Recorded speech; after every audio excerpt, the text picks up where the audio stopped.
भारत माता की। मध्य प्रदेश की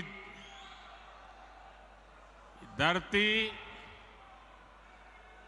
भाजपा को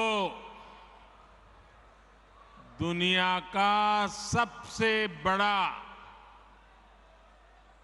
राजनीतिक दल बनाने में इस धरती की बहुत बड़ी भूमिका है।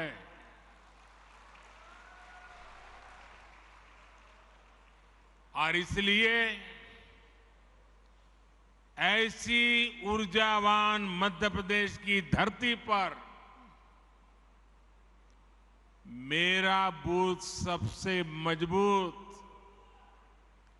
इस कार्यक्रम का हिस्सा बनते हुए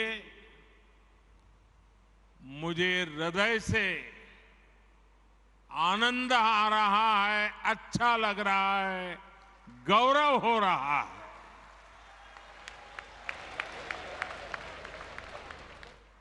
अभी कुछ ही देर पहले ही मुझे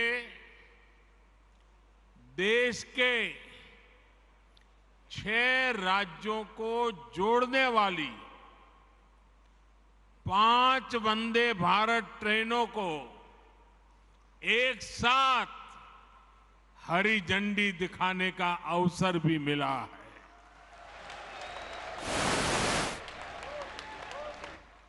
मैं मध्य प्रदेश, झारखंड, बिहार, कर्नाटका, गोवा और महाराष्ट्र की जनता को इस आधुनिक वंदे भारत ट्रेन की कनेक्टिविटी के लिए बहुत बहुत बधाई देता हूं। और इसमें मैं एमपी को भी विशेष बधाई दूंगा, क्योंकि आज एक साथ 2 वंदे भारत ट्रेनें ये मेरे मध्य प्रदेश के भाई बहनों को मिली है। अभी तक यात्री भोपाल से दिल्ली के बीच वंदे भारत एक्सप्रेस के सफर का आनंद ले रहे थे। अब भोपाल से इंदौर और भोपाल से जबलपुर का सफर तेज भी होगा, आधुनिक भी होगा और सुविधा से संपन्न भी होगा। साथियों, मैं जानता हूं कि आप सभी अपने अपने बूथ में वर्ष भर बहुत व्यस्त रहते हैं। केंद्र सरकार के 9 वर्ष पूरे होने पर देश भर में जो कार्यक्रम हो रहे हैं और उसमें आप लोग जो मेहनत करते हैं, दिन रात जुटे रहते हैं, उसकी जानकारियां लगातार मुझ तक पहुंच रही है। मैं जब अमेरिका और मिस्र में था तब भी आपके प्रयासों के बारे में मुझे लगातार जानकारी मिलती रहती थी। इसलिए वहां से आने के बाद सबसे पहले आप सभी से मिलना ये मेरे लिए ज्यादा सुखद है, ज्यादा आनंददायक है। भारत माता की। साथियों, भाजपा की सबसे बड़ी ताकत, भाजपा की सबसे बड़ी ताकत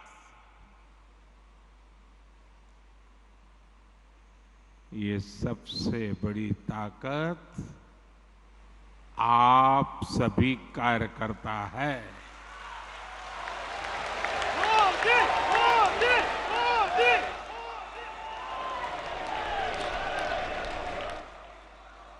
और मैं नड्डा जी का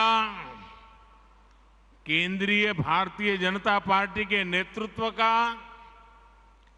राज्यों के भाजपा के नेतृत्व का, मध्य प्रदेश भाजपा नेतृत्व का हृदय से अभिनंदन करता हूं इस कार्यक्रम की रचना के लिए, क्योंकि आज मैं एक साथ बूथ में काम करने वाले करीब 10 लाख कार्यकर्ताओं को वर्चुअली संबोधित कर रहा हूं।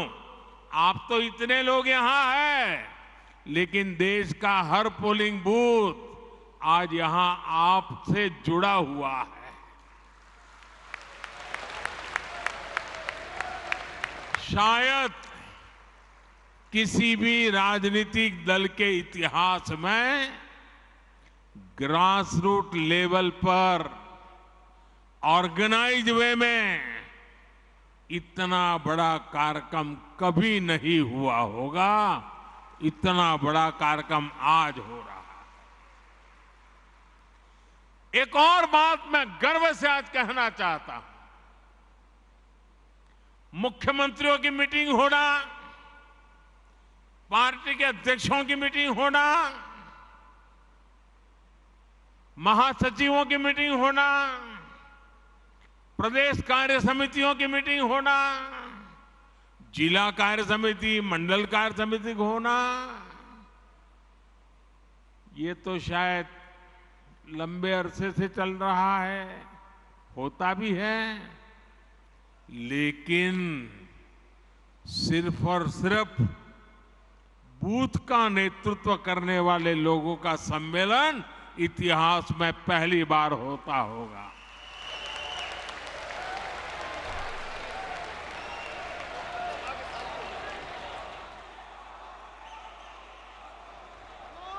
साथियों, आप सिर्फ बीजेपी ही नहीं, आप सब सिर्फ दल ही नहीं, देश के संकल्पों की सिद्धि के भी मजबूत सिपाही है।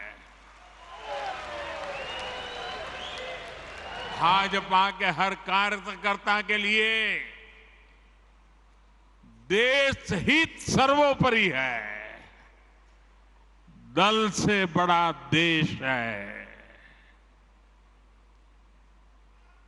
जहां दल से बड़ा देश हो, ऐसे कर्मठ कार्यकर्ताओं से बात करने के का मेरे लिए भी एक मंगल अवसर है। मैं भी बहुत उत्सुक हूं। मुझे नड्डा जी ने बताया कि मोदी जी आज भाषण तो बाद में, आज कुछ सवाल जवाब हो जाए।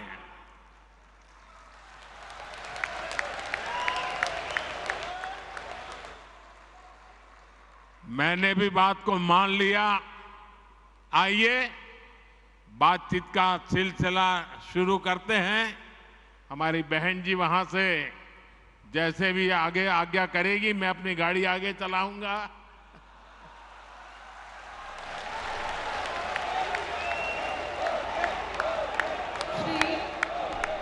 राम पटेल, दमोह, मध्य प्रदेश। श्री राम पटेल, दमोह, मध्य प्रदेश। किस तरफ है?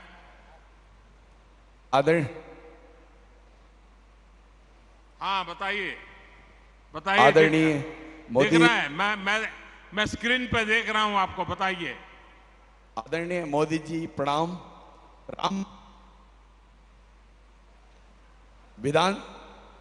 राम पटेल दमोह से टिकट का प्रभारी हूं। बूथ 171 दमोह से आपको प्रणाम करता हूं। आपसे मैं प्रश्न करना चाहता हूं, आपने भी खुद मंडल स्तर पर तक कार्यकर्ता बन करके काम किया है।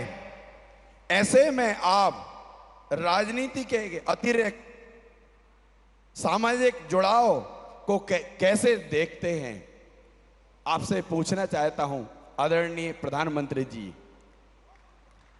एक तो मुझे अच्छा लगा कि आप रोज की राजनीति की आपाधापी के बजाय किसी और दिशा में सवाल को लाए हैं। आप बैठिए, मेरा जवाब थोड़ा लंबा हो जाएगा, आप बैठिए आराम से। देखिए, जो एक बूथ होता है वो अपने आप में एक बहुत बड़ी इकाई है। हमें कभी भी बूथ की इस इकाई को छोटा नहीं समझना चाहिए। हमें अपने बूथ में राजनीतिक कार्यकर्ता से भी ऊपर उठकर समाज के लिए सुख दुख के साथी के रूप में अपनी पहचान बनानी चाहिए। और बहुत सी ऐसी चीजें होती हैं जिसमें जमीन का फीडबैक बहुत जरूरी होता है। जो बूथ के हमारे साथी हैं वे इसमें बहुत बड़ी भूमिका निभाते हैं। प्रधानमंत्री भी या मुख्यमंत्री भी अगर कोई सफल नीति बनाता है तो मान लेना किसी न किसी बूथ के कार्यकर्ता के दी हुई जानकारी की ताकत बहुत बड़ी होती है। हम भारतीय जनता पार्टी के उनमें से नहीं है जो एयर कंडीशन कमरों में बैठकर पार्टियां चलाते हैं और फतवे निकालते रहते हैं। हम तो वो लोग हैं जो गांव-गांव जाकर गर्मी हो, बारिश हो, कड़कड़ाती ठंड हो, हर मौसम, हर परिस्थिति में जनता के बीच जाकर के खुद को खपाने वाले यहां लोग हैं। और इस वजह से बूथ का बहुत मजबूत होना बहुत स्वाभाविक है। मुझे याद है कि अगर ये बूथ कमेटी नहीं होती तो शायद ही कभी उज्ज्वला योजना का विचार ही नहीं आता। साथियों, ये आपकी निरंतर कोशिश होनी चाहिए, क्योंकि गांव से कार्यकर्ताओं ने मुझे उज्ज्वला गैस योजना के विषय में समझाया। बाद में वो नीति बन गई और गरीब के घर तक गैस का चूल्हा पहुंच गया। साथियों, भाजपा की बूथ कमेटी की पहचान सेवा से होनी चाहिए। बूथ के अंदर रोज आंदोलन संभव नहीं है, तू मैं संभव नहीं है। और इसके लिए बूथ की अंदर भाजपा की पहचान सेवाधारी की होनी चाहिए, सेवा भाव की होनी चाहिए। और इसके लिए छोटे छोटे समझे जाने वाले काम जो लोगों को बहुत छोटे लगते हैं लेकिन बहुत उपयोगी होते हैं।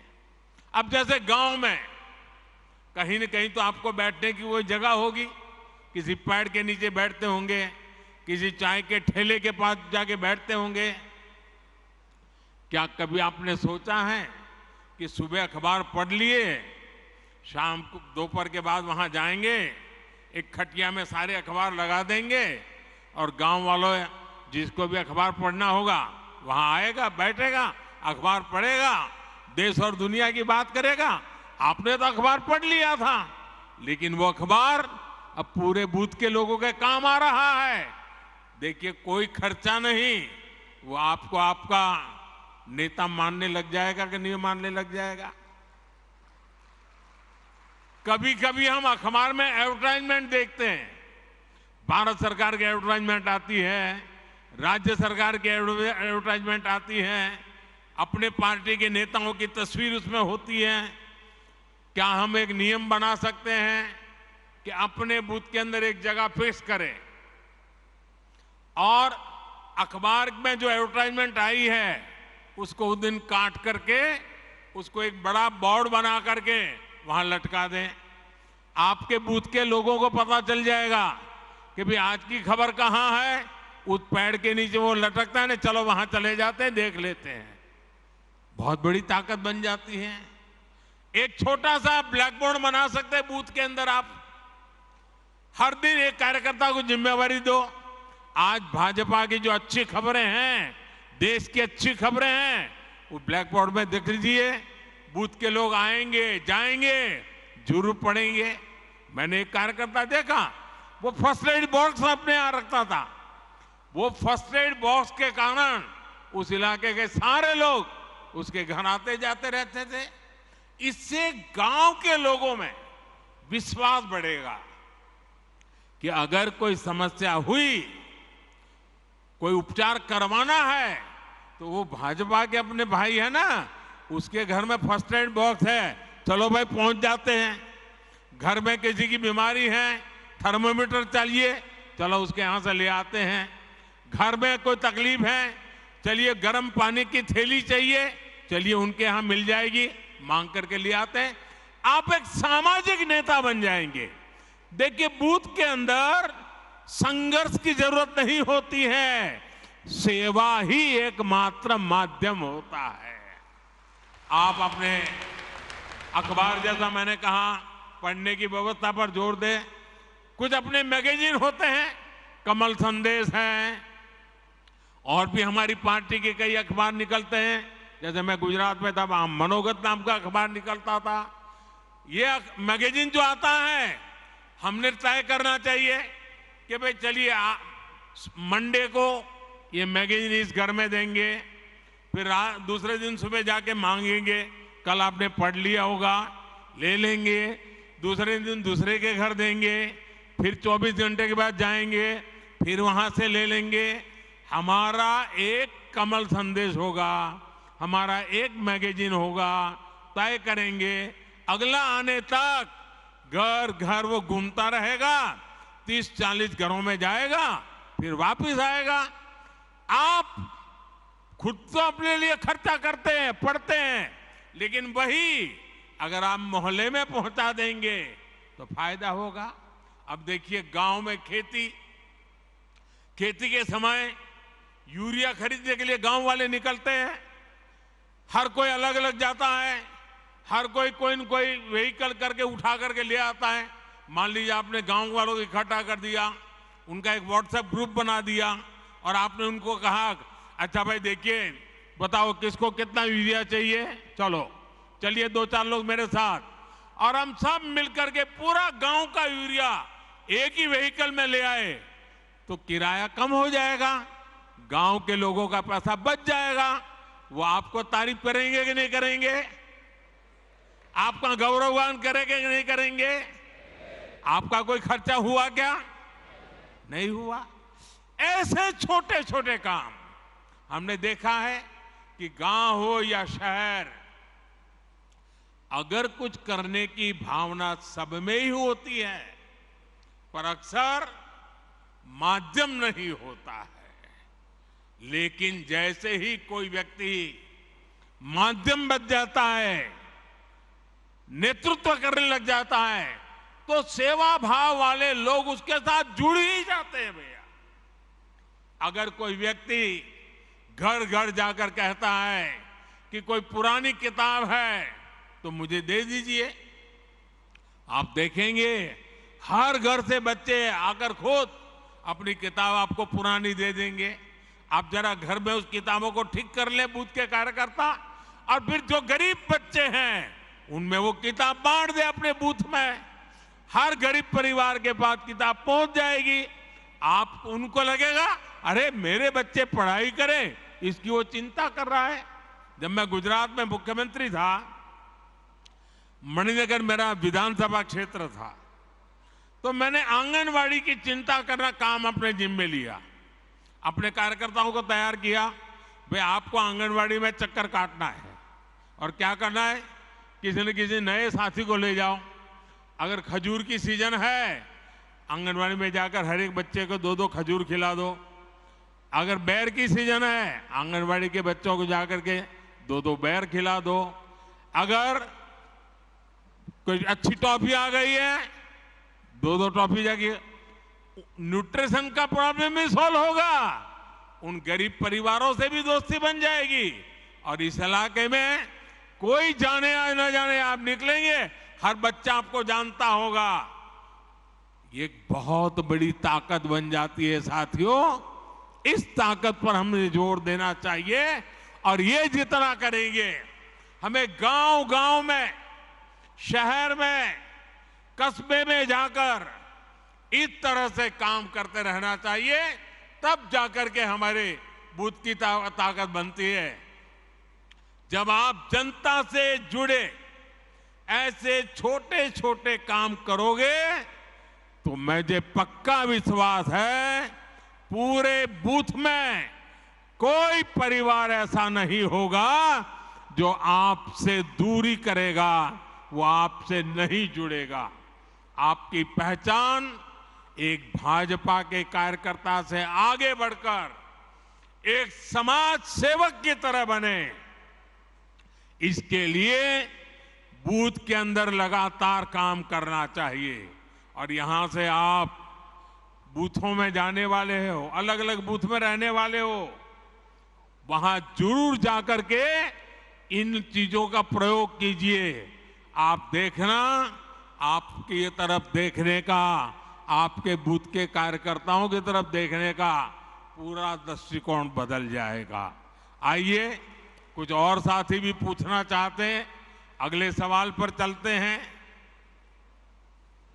अगला प्रश्न Shri Salla Ramakrishnan, Andhra Pradesh. Good morning sir, my name is Salla Ramakrishna, Araku parliament district. कहाँ से बोल रहे हैं भाई? हाँ, दिखाई दिया। हाँ, बोलिए। नमस्ते। हाँ, my name is Salla Ramakrishna sir, screen पे आपको देख अरकू रहा पार्लियामेंट हूँ। डिस्ट्रिक्ट। एक आराम से फिर से बताइए, जरा आराम से सवाल बताइए। Salla Ramakrishna sir, Araku parliament district sir. I am belongs to tribal community, Paderu assembly, booth number 281 sir. My question to you sir, our government is doing so much activities in India level sir, in village level also. As worker as a BJP, I want to ask how to go to the field to contribute in this process sir. बैठिए। आप काम तो कर ही रहे, कहीं ज्यादा काम करने के लिए कह रहे हैं।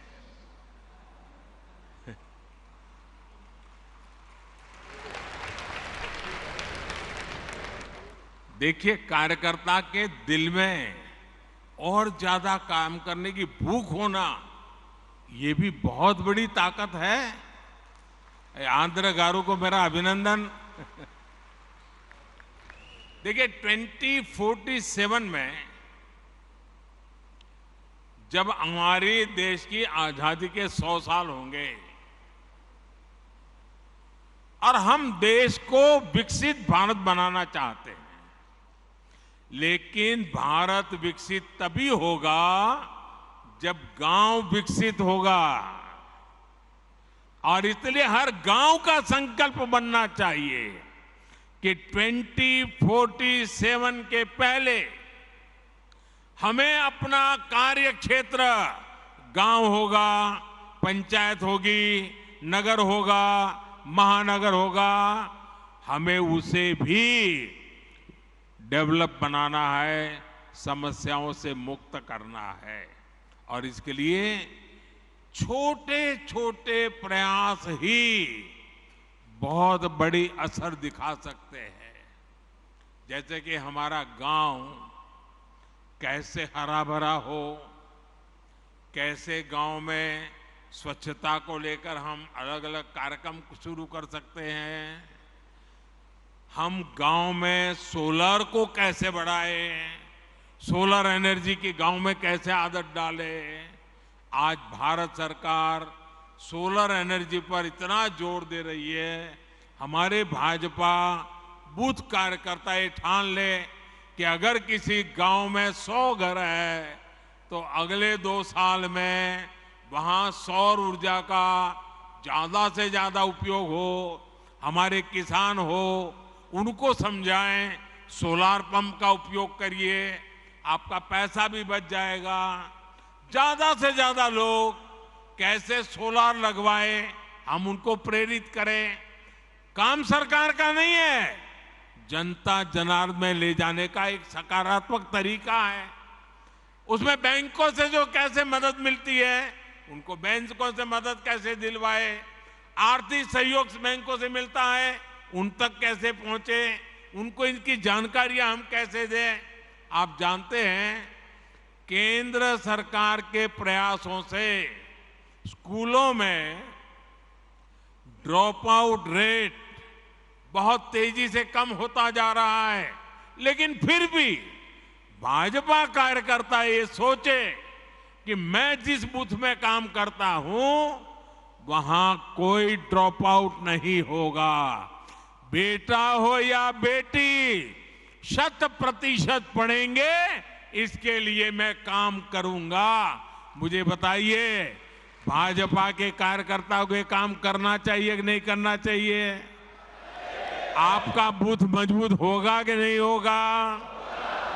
आपके गांव में से अशिक्षा जाएगी कि नहीं जाएगी? कोई बच्चा अगर बीच में स्कूल छोड़ रहा है, हम उसको पहचान ले, उसको मिलने जाए, उसके माँ बाप को मिलने जाए, उसको स्कूल ले जाए, सेवा भी होगी, भाजपा का काम भी हो जाएगा। अगर उसको कोई आर्थिक परेशानी है, किताब नहीं है, लिखने के लिए नोटबुक नहीं है, आप गांव के 2 लोगों से कहेंगे आओ भाई इन 2 बच्चों के लिए भी 2 नोट ले आइए, उनको यूनिफॉर्म नहीं है, आओ भाई 2 बच्चों के लिए यूनिफॉर्म ले आओ। आप देखिए धीरे धीरे आप परिवर्तन ले आएंगे। अब कुछ बच्चे कुपोषित होते हैं, हम गांव के अंदर कुपोषण कैसे मिटा सकते हैं? मैंने अभी बताया मेरा मणिनगर का अनुभव, हम गांव के लोगों को ले जा सकते हैं। इतना ही नहीं, किसी को कहेंगे भाई जन्मदिन आंगनवाड़ी में मनाओ, आपके पिताजी की मृत्यु की तिथि है आंगनवाड़ी में मनाओ, आपकी शादी की सालगिरह है आंगनवाड़ी में मनाओ, घर से कुछ बना करके ले आओ, चलो इन 30-40 बच्चे होते हैं खिलाओ, कुपोषण भी जाएगा और उनको अपना जन्मदिन मनाने का आनंद भी आएगा। मैं मानता हूं कि हमने ऐसे तरीके ढूंढने चाहिए। और जितने जैसे जहां पर डेयरी का काम है वो दूध इकट्ठा कर करके पिला सकते हैं।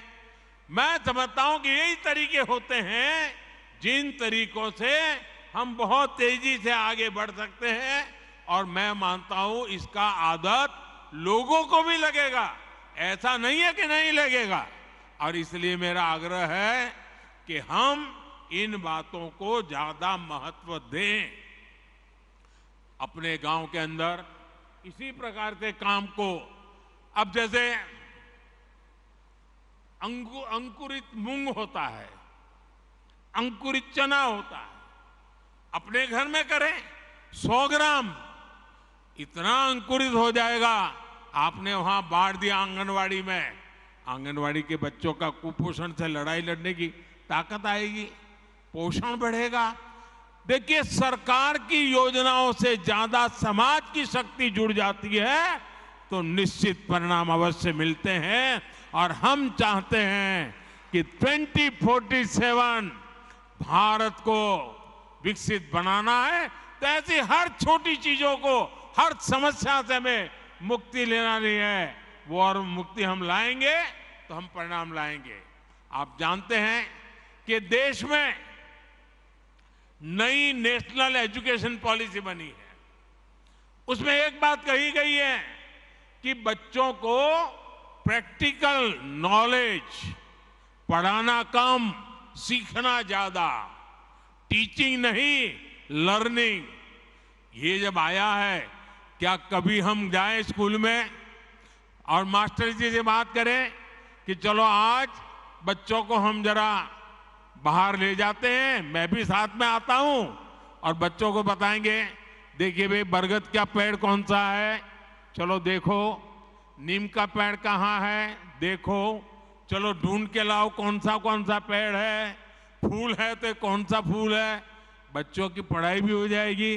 कभी कोई कुम्हार होगा गांव में, चलो भी आज कुम्हार के घर जाएंगे, वो मिट्टी को कैसे काम करता है, मिट्टी में से घड़ा कैसे बनाता है। यानी स्कूल तो जो करती होगी, लेकिन मेरा बूथ का कार्यकर्ता उसके साथ जुड़ जाता है तो उन बच्चों के जीवन में भी बदलाव आता है। और नई एजुकेशन पॉलिसी, हमारी नेशनल एजुकेशन पॉलिसी अपने आप लागू हो जाती है। कई ही हस्तशिल्पी होते हैं, चीजें कैसे बनाते हैं, बच्चे जब बारीक से देखते हैं कि सुई धागे से ऐसे ऐसे काम होता है, बच्चे का एक विश्वास बनता है, हम एक सामाजिक कार्यकर्ता बन जाते हैं। और इसलिए मैं बूथ के भाजपा से कार्यकर्ताओं से यही कहूंगा कि आप वहां के जन जीवन से जुड़िए, उनकी रोजमर्रा की जिंदगी से जुड़िए। उनकी रोजमर्रा की जिंदगी में राजनीति नहीं होती है, उनकी रोजमर्रा की जिंदगी में आगे बढ़ने का इरादा होता है। उस आगे बढ़ने के इरादे को पहचानिए और अपने आप को उसके साथ जोड़िए, वो आपके साथ जुड़ जाएगा। आपका बूथ मजबूत बनने से कोई रोक नहीं सकता है और इसके लिए हमने आगे बढ़ना चाहिए। आइए अगले सवाल की तरफ चलते हैं। अगले प्रश्न के लिए हमारे बीच श्री रिपू सिंह बिहार से।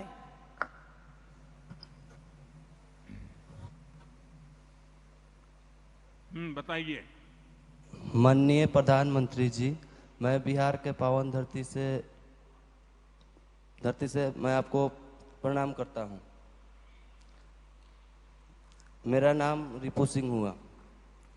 कहाँ से हैं आप? जी, कहाँ से हैं? मैं मोतिहारी जिला से हूं। बताइए। मेरा प्रश्न यह है कि सरकार की कल्याणकारी योजनाओं को विकसित काम से जुड़े काम को ज्यादा से ज्यादा लोगों के पास कैसे पहुंचाया जा सकता है?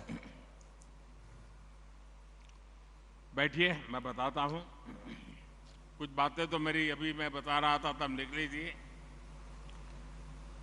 देखिए, ये काम हमारे कार्यकर्ता बेहतरीन तरीके से करते आ रहे हैं, लेकिन फिर भी हमें इसमें और अधिक ध्यान देने की जरूरत है। हमारा लक्ष्य सिर्फ किसी एक योजना का लाभ देना भर नहीं है, बल्कि हमारा लक्ष्य सैचुरेशन का है, 100% कवरेज का है। हर सुविधा का लाभ जिसका वो हकदार है, उनको 100% हमें पहुंचाना है। जैसे गांव में बहुत से लोगों को पीएम आवास योजना से अपना घर मिला होगा। ये अपना घर उनको मिला है, तो अब जब घर मिल गया है तो ये देखना कि जो लोग इन घरों में रहते हैं उन्हें मुद्रा योजना का भी लाभ मिल सकता है क्या? क्या वो अपना कोई व्यापार धंधा करना चाहते हैं, अगर कोई दुकान खोलना चाहते हैं, कोई कारोबार करना चाहते हैं, क्या उनको जाकर के योजना की बात बता सकते हैं? घर मिल गया है तो उसका विश्वास बन गया है। घर उसकी मालिका है तो बैंक से पैसा मिल सकता है, और बैंक में जाएगा, आप उसकी मदद करेंगे तो उसको जो भी मदद मिलेगी वो अपना कोई कारोबार शुरू करेगा। अगर उससे पूछिए, भाई आपको आयुष्मान कार्ड मिला है क्या?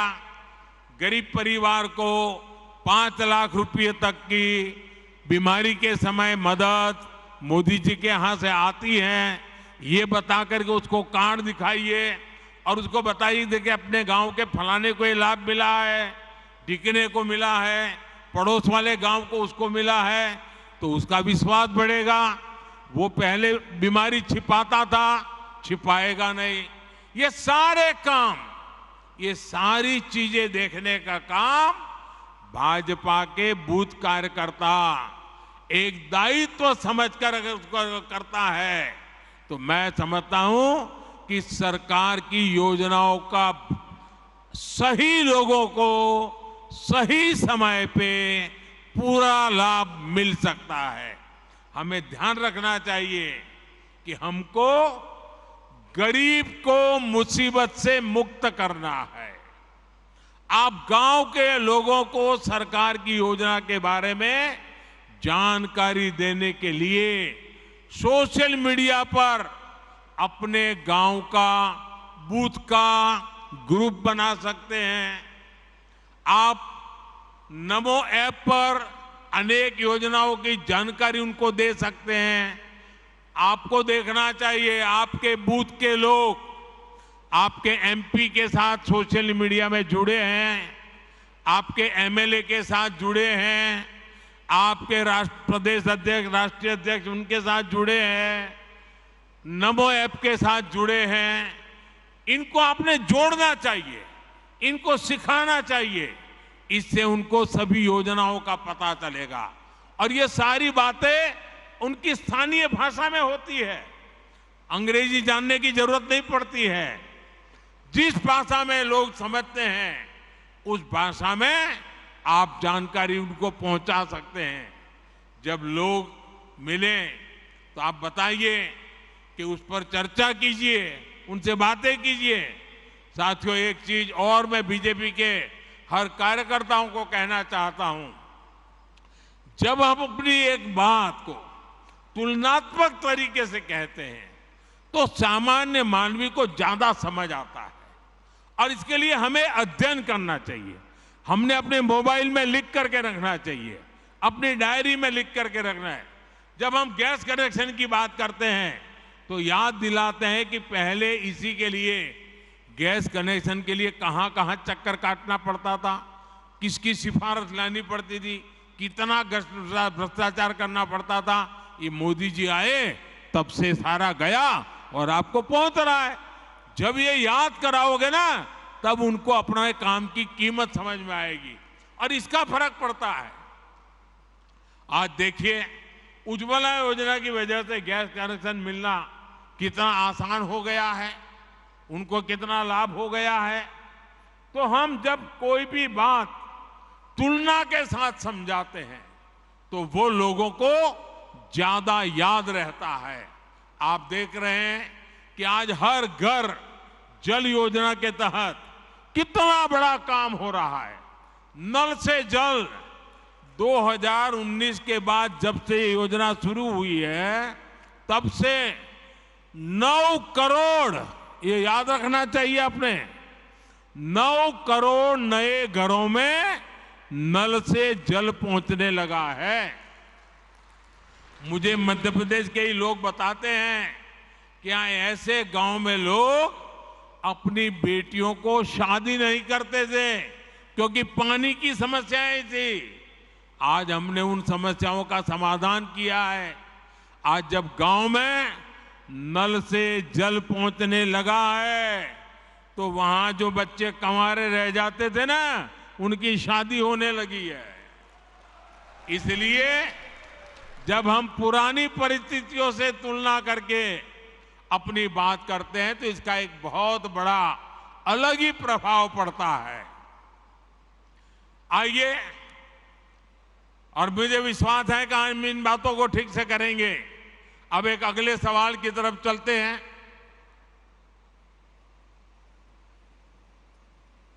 अगला प्रश्न है उत्तराखंड से बहन हिमानी वैष्णव का। जय बद्री विशाल माननीय प्रधानमंत्री जी। माननीय प्रधानमंत्री जी को मेरा सादर प्रणाम। मेरा नाम डॉक्टर हिमानी वैष्णव है। मैं देवभूमि उत्तराखंड के सीमांत क्षेत्र चमोली जनपद से हूँ। माननीय प्रधानमंत्री जी को मेरा प्रश्न है, पहले सामाजिक न्याय के नाम पर तुष्टीकरण को बढ़ावा दिया गया। हमारी सरकार ने संतुष्टीकरण पर बल दिया और उनको भी पूछा जिनको किसी ने नहीं पूछा। पहले की तुलना में अब आए अंतर को हम सामान्य जन को कैसे बताएं? हार्दिक धन्यवाद। बहुत ही सवाल बहन आपने पूछा है। कुछ लोग सिर्फ अपने दल के लिए जीते हैं, दल का ही भला करना चाहते हैं। वो ये सब इसलिए करते हैं क्योंकि उन्हें भ्रष्टाचार का, कमीशन का, मलाई खाने का, कटमनी का हिस्सा मिलता है। उन्होंने जो रास्ता चुना है उसमें ज्यादा मेहनत नहीं करनी पड़ती और ये रास्ता है तुष्टीकरण का, वोट बैंक का, गरीब को गरीब बनाए रखने, वंचित को वंचित बनाए रखने से ही उनकी राजनीति चलती है। तुष्टीकरण का ये रास्ता कुछ दिनों तक तो फायदा दे सकता है, लेकिन ये देश के लिए महाविनाशक होता है। ये देश के विकास को रोक देता है, देश में तबाही लाता है, देश में भेदभाव पैदा करता है, समाज में दीवार खड़ी करता है। एक तरफ इस तरह के लोग जो तुष्टीकरण करके अपने स्वार्थ के लिए छोटे छोटे कुनबे दूसरों के खिलाफ खड़े कर देते हैं, और दूसरी तरफ हम भाजपा के लोग हैं, हमारे संस्कार अलग हैं, हमारे संकल्प बड़े हैं और हमारी प्राथमिकता दल से पहले देश की है। और हम सब ये मानते हैं कि जब देश का भला होगा तो सबका भला होगा, जब सबका भला होगा तो देश आगे बढ़ेगा। और इसलिए भाजपा ने ये तय किया है कि हमें तुष्टीकरण के रास्ते पर नहीं चलना है, वोट बैंक के रास्ते पर नहीं चलना है। हमारा रास्ता कौन सा है? हम मानते हैं कि देश का भला करने का रास्ता तुष्टीकरण नहीं है, तुष्टीकरण नहीं है, तुष्टीकरण नहीं है। सच्चा रास्ता है संतुष्टीकरण, संतुष्टीकरण, संतुष्टीकरण। आज देश में जहां भी भाजपा सरकार है वहां हम संतुष्टीकरण के अभियान में लगे हैं। संतुष्टीकरण का रास्ता मेहनत वाला रास्ता होता है, उसमें पसीना बहाना पड़ता है। अगर बिजली मिलेगी तो सबको मिलेगी, तब लोग संतुष्ट होंगे। अगर नल से जल का अभियान चलेगा तो हर घर तक चलेगा, हर एक को पहुंचाने का प्रयास होगा। इसमें किसी के साथ भेदभाव नहीं होगा, जाति नहीं, बिरादरी नहीं, काका भतीजा मामा कुछ नहीं। जब भेदभाव नहीं होगा तो समाज में संतुष्टि बढ़ेगी। इसलिए हम संतुष्टिकरण के रास्ते पर बढ़ रहे हैं। साथियों, हमने देखा है कि कैसे तुष्टीकरण वाली गंदी सोच ने कुछ राज्यों के बीच में लोगों के बीच खाई पैदा कर दी। हमने देखा है कि यूपी में हमारे पासी भाई बहन, कोरी भाई बहन, खटीक भाई बहन और धनुक जैसी तमाम हमारे छोटे भाई बहन राजनीति के शिकार हुए और विकास से वंचित रह गए। उधर हम बिहार में देखें तो कोई दलित, कोई महादलित और उसमें भी नई राजनीति और समाज को बांट दिया। इसकी वजह से एक वर्ग दूसरे वर्ग को आशंका से देखने लगा। कुछ जातियों पर विशेष ध्यान और कुछ जातियों की उपेक्षा। अगर हम दक्षिण भारत की तरफ देखें, वहां भी कभी कभी राजनेताओं ने ऐसे कई समाजों को बर्बाद करके रखा है, भेदभाव को बढ़ाया है।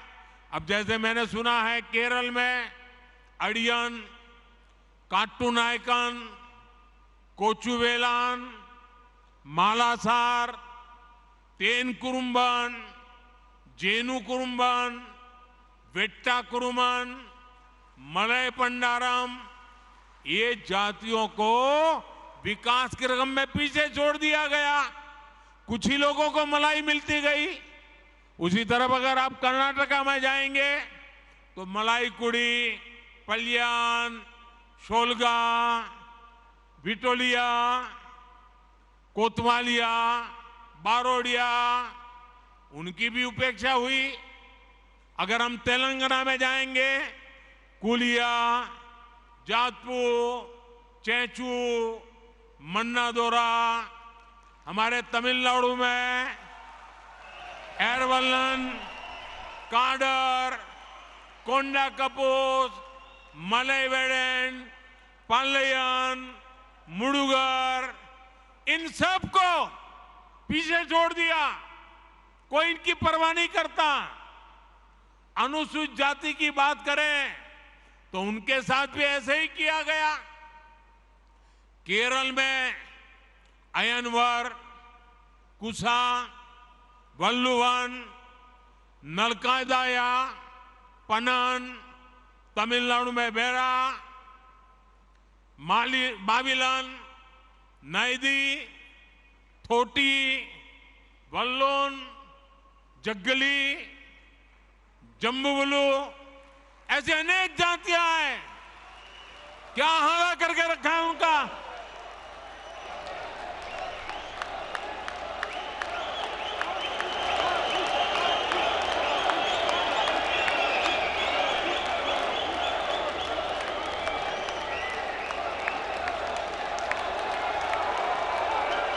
मेरे पास लंबी लिस्ट है। तेलंगाना में बारीकी, बाबूरी, अखामला, मस्ती मातंगी, पमीड़ी जातियों को ये तुष्टीकरण की राजनीति ने उनको बर्बाद करके छोड़ा। भाइयों बहनों, वोट बैंक की राजनीति में गुमंतु जनजातियों की कोई परवाह नहीं की गई। हमारे बंजारा भाई बहन, हमारे बालदिया लबाना, हमारे गाड़िया लोहार, हमारे गडोलिया, हमारे गडरिया, हमारे गायरी जैसे तमाम ये गुमंतु जातियों को सरकारी योजनाओं से वंचित रखा गया, उनके नसीब पर छोड़ गया। जब हम तुष्टीकरण के रास्ते पर जाते हैं तो समाज को बहुत बड़ा नुकसान होता है। साथियों, पिछले 9 वर्षों में हमने ऐसे छोटे छोटे हर परिवार की, समाज के छोटे छोटे तबके की सूद ली, जिनकी पहले किसी ने सूद नहीं ली थी। आप देखिए, पीएम स्वनिधि योजना के तहत रेहड़ी पटरे ठेले फुटपाथ पर माल बेचते हैं, सब्जी बेचते हैं, ऐसे साथियों को पहली बार हमने बैंक में ले गए, बैंक के दरवाजे खोल दिए और उनसे बैंक से आसान कम ब्याज से पैसे दिलाने का काम किया। इसी प्रकार इस वर्ष के बजट में हम पीएम इस बार आने वाला है थोड़े दिन में। आपके पास भी कुछ सुझाव है तो मुझे भेजना। घोषणा की है हमने बजट में, पीएम विश्वकर्मा योजना लेकर के आए हैं। और ये पीएम विश्वकर्मा योजना हमारे विश्वकर्मा साथी जो हाथ और औजार से काम करते हैं, जैसे हमारे लोहार, सोनार, कुम्हार, सुथार, मूर्तिकार, कारीगर, मिस्त्री, ऐसे सभी साथियों को इस योजना के तहत मदद मिलने वाली है। साथियों, सामाजिक न्याय के नाम पर वोट मांगने वालों ने गांव और गरीब के साथ सबसे अधिक अन्याय किया है। भाजपा सरकार ने हमारे बंजारा भाई बहन और गुमंतु समुदाय के लिए वेलफेयर बोर्ड गठित किया। ओबीसी कमीशन को संवैधानिक दर्जा देने का काम भी भाजपा ने किया। और ये भाजपा सरकार ही है जिसने पहली बार गरीब परिवारों को भी शिक्षा और सरकारी भर्तियों में आरक्षण का लाभ दिया। तुष्टीकरण और संतुष्टीकरण में इतना बड़ा फर्क होता है और इसलिए हमारा रास्ता है संतुष्टीकरण, 100% सैचुरेशन। जैसा जैसा रेवेन्यू बढ़ेगा मदद पहुंचती जाएगी। आइए अगले सवाल की तरफ चलते हैं। अगले प्रश्न के लिए बहन रानी चौरसिया उत्तर प्रदेश से जुड़ रही हैं।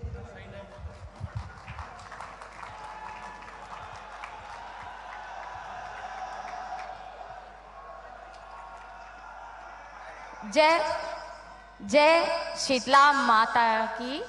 देश के यशस्वी प्रधानमंत्री जी को मेरा बहुत बहुत प्रणाम है। प्रधानमंत्री जी वोट बैंक की राजनीति करने वाले उन्होंने देश को बहुत नुकसान पहुंचाया है। जैसे ही मोदी जी बड़ा काम देश के लिए करते हैं, इनका विरोध का नारा 7वें आसमान पे पहुंच जाता है।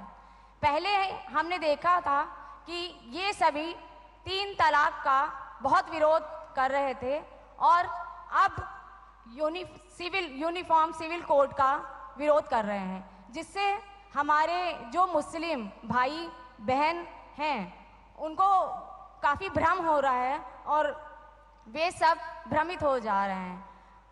कैसे इनको हम समझाएं? कृपया अपना मार्गदर्शन प्रदान करें। एक तो मैं आपको बधाई देता हूं, आपने ये सवाल पूछा। इस सवाल से मैं पूरा विश्वास से कह सकता हूं कि आप जमीन से जुड़ी हुई कार्यकर्ता हैं, लोगों के बीच रह करके लोगों के सुख दुख को जानने वाली बहन है आप, और इसलिए मैं पहले तो आपको बधाई देता हूं। देखिए, मुझे लगता है, यानी देखिए, हमें थोड़ा अध्ययन करना चाहिए। मुझे लगता है कि जो भी 3 तलाक के पक्ष में बातें करते हैं, 3 तलाक की वकालत करते हैं, ये वोट बैंक भूखे लोग मुस्लिम बेटियों के साथ बहुत बड़ा अन्याय कर रहे हैं।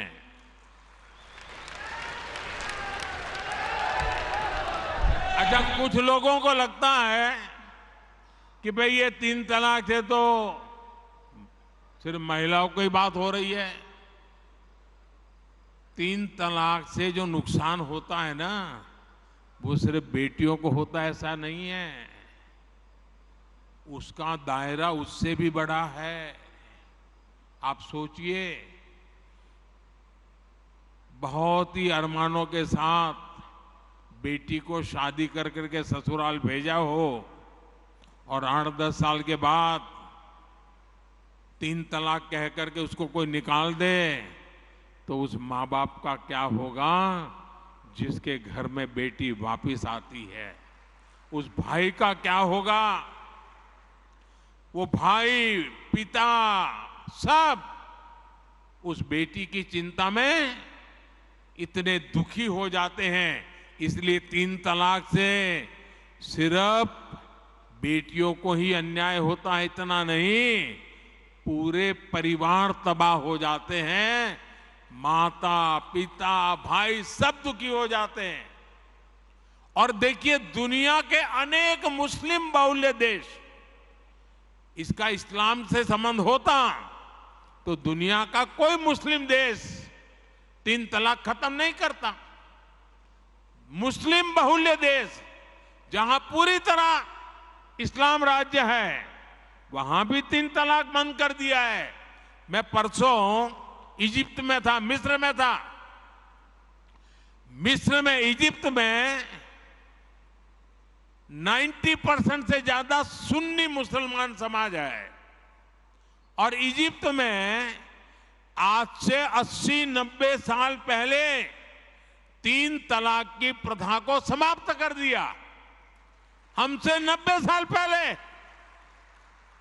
अगर 3 तलाक इस्लाम का जरूरी अंग है तो पाकिस्तान में क्यों नहीं होता भाई? अगर 3 तलाक इस्लाम का जरूरी अंग है तो इंडोनेशिया में क्यों नहीं होता? अगर 3 तलाक इस्लाम का जरूरी अंग है तो कतर, जॉर्डन, सीरिया, बांग्लादेश, ये तो सारे मुस्लिम बस्ती वाले देश हैं, वहां पर उनको बंद क्यों कर दिया? मैं समझता हूं कि मुसलमान बेटियों पर 3 तलाक का फंदा लटका कर कुछ लोग उन पर हमेशा अत्याचार करने की खुली छूट चाहते हैं। यही लोग 3 तलाक का समर्थन भी करते हैं और मैं जानता हूं कि इसलिए ही मेरी मुस्लिम बहनें, बेटियां, मैं जब भी जहां जाता हूं वो भाजपा के साथ खड़ी रहती है, मोदी के साथ खड़ी रहती है।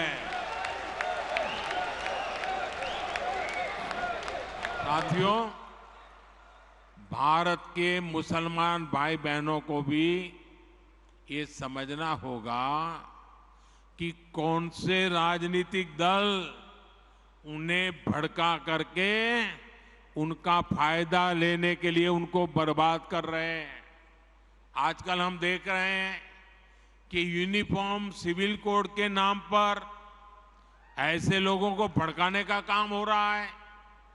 आप मुझे बताइए, एक घर में परिवार के एक सदस्य के लिए एक कानून हो, परिवार के दूसरे सदस्य के लिए दूसरा कानून हो, तो क्या वो घर चल पाएगा? क्या कभी भी चल पाएगा क्या? फिर ऐसी दोहरी व्यवस्था से देश कैसे चल पाएगा? हमें याद रखना है कि भारत के संविधान में भी नागरिकों के समान अधिकार की बात कही गई है। साथियों, ये लोग हम पर आरोप लगाते हैं, लेकिन सच ये है कि यही लोग मुसलमान करते हैं। अगर ये मुसलमानों के सही मायने में हितैषी होते तो अधिकांश परिवार, मेरे मुस्लिम भाई बहन, शिक्षा में पीछे न रहते, रोजगार में पीछे न रहते, मुसीबत की जिंदगी जीने के लिए मजबूत नहीं रहते। और सुप्रीम कोर्ट ने बार बार कहा है, सुप्रीम कोर्ट डंडा मारती है, कह रही है कॉमन सिविल कोड लाओ, लेकिन ये वोट बैंक के भूखे लोग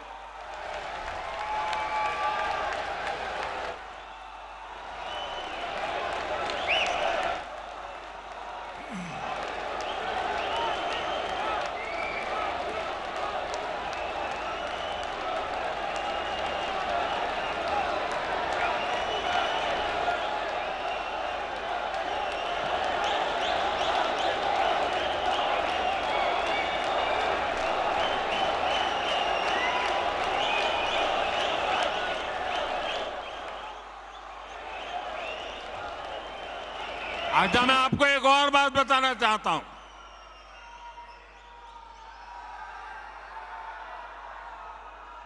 अगर आप हमारे मुसलमान भाई बहनों की तरफ देखोगे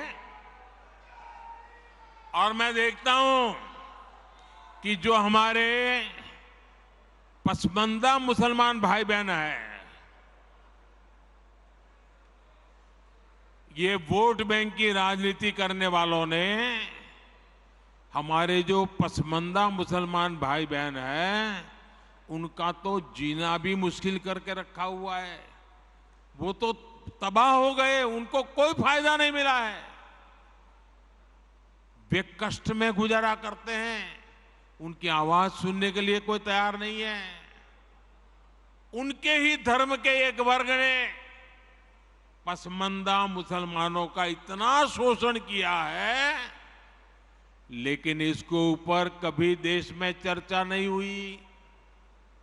जो पसमानदा मुसलमान है, उन्हें आज भी बराबरी का हक नहीं मिलता, उन्हें नीचा और अछूत समझा जाता है। इसी समाज में मैं मुसलमान समाज की बात कर रहा हूं। मुसलमान भाइयों में जो हमारे पसमानदा भाई बहन हैं, जो पिछड़े हुए हैं, मैं उनकी बात करता हूं। पसमानदा मुसलमान मोची होते हैं, भिस्ती होते हैं, जोगी होते हैं, लाल बेंगी होते हैं, भटियारा होते हैं, मिरासी होते हैं, डफाली होते हैं, मुकेरी होते हैं, मदारी होते हैं, जुलाहा होते हैं, लंबाई होते हैं, बेदा होते हैं, बामणिया भी होते हैं, छिया होते हैं, लहरी होते हैं, हल्दर होते हैं, सिकदर होते हैं, कितनी ही जातियां।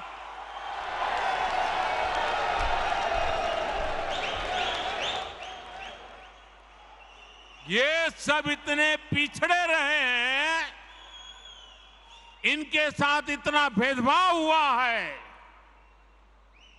भाइयों बहनों, इस भेदभाव का नुकसान उनकी कई पीढ़ियों को भुगतना पड़ा, लेकिन भाजपा देश के हर नागरिक के लिए सबका साथ सबका विकास की भावना से काम कर रही है। आयुष्मान भारत योजना ने उन्हें भी स्वास्थ्य सुविधा का हक दिया है। पीएम आवास योजना के तहत उन्हें भी अपना पक्का घर मिल रहा है। बीजेपी के कार्यकर्ता जब इन तथ्यों और तर्कों के साथ मुसलमान भाई बहनों के पास जाएंगे तो उन्हें ज्यादा बेहतर तरीके से समझाएंगे और उनका भ्रम भी दूर होगा। और इसलिए आपने जो सवाल मुझे बहन जी पूछा है, बड़े विश्वास के साथ जाइए और उनके सुख दुख दूर करने में, उनकी कठिनाइयों को दूर करने में एक कार्यकर्ता के नाते समानता का भाव से आप प्रयास कीजिए। जरूर वो आपकी बात मानेंगे, समझेंगे भी। आइए अगला सवाल पूछते हैं। गुजरात राज्य से हेतल बेन जानी अपना सवाल पूछें।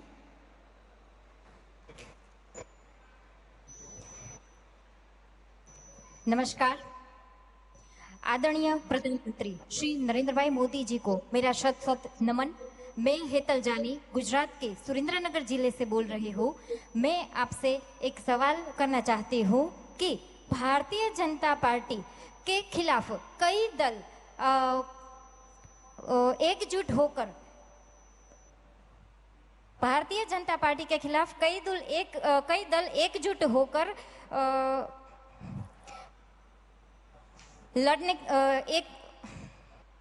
की कोशिश कर रहे हैं और अलग अलग सोच वाली और एक दूसरे के खिलाफ लड़ने वाली पार्टियां भी आज एकजुट होकर दिखावा कर रही है, नाटक कर रही है। तो आप इसे कैसे देखते हैं?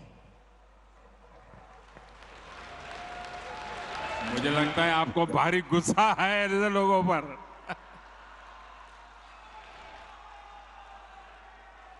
देखिए, ऐसे लोगों पर गुस्सा मत कीजिए, दया कीजिए उन लोगों पर।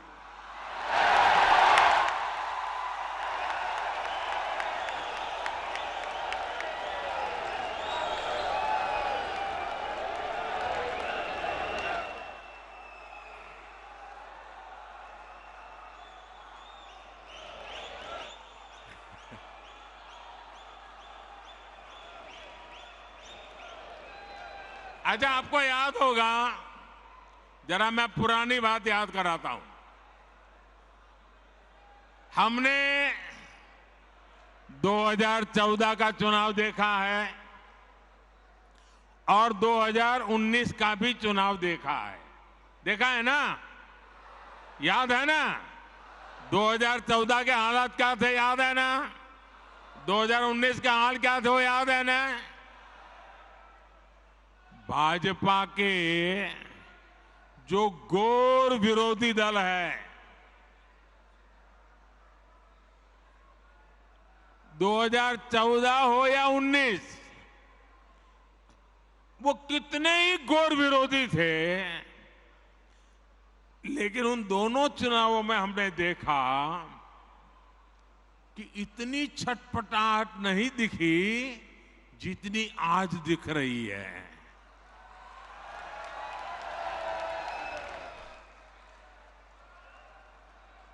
जिन लोगों को कुछ लोग पहले अपना दुश्मन बताते थे, पानी पी पी कर कोसा करते थे, गालियां देते थे, अब उन लोगों को आगे जाकर वो साष्टांग प्रणाम कर रहे हैं, नतमस्तक हो रहे हैं।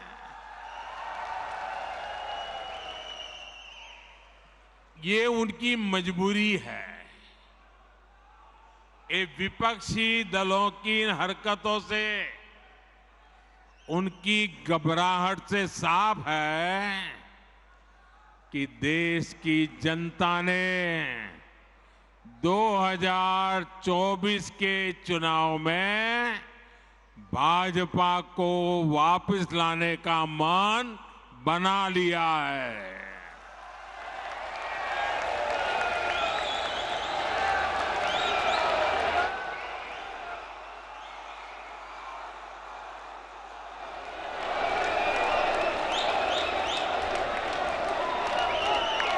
दो 2024 में फिर एक बार भाजपा की प्रचंड विजय तय है। इसी वजह से ये सारे विपक्षी दल बौखलाए हुए हैं।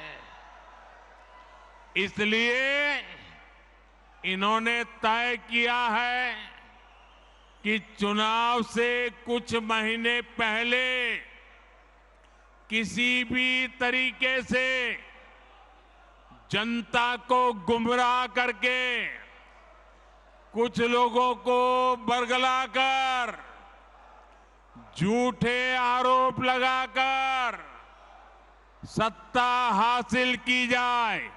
आप जरा प्यार से बैठिए भैया।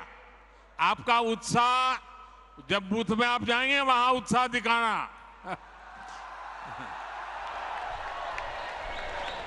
आजकल जरा ध्यान से सुनिए, आपको मजा आएगा। एक बात मैं आपको बताता हूं, आप बैठिए, आगे आने की कोशिश मत कीजिए भैया, आप बैठिए। आजकल एक नया शब्द बहुत पॉपुलर किया जा रहा है, वो शायद शब्द आपके कान पर भी आया होगा। वो जो नया शब्द पॉपुलर किया जा रहा है वो शब्द है गारंटी। बार बार शब्द आता है गारंटी। भाजपा के कार्यकर्ताओं की ये बहुत बड़ी जिम्मेदारी है कि लोगों को बताएं कि असल में ये विपक्षी दल किस चीज की गारंटी है। जानना चाहिए ना भाई, ये विपक्षी सब जो है वो किस चीज की गारंटी है। ये सारे लोग, ये दल गारंटी है भ्रष्टाचार की। ये गारंटी है लाखों करोड़ रुपयों के घोटालों की।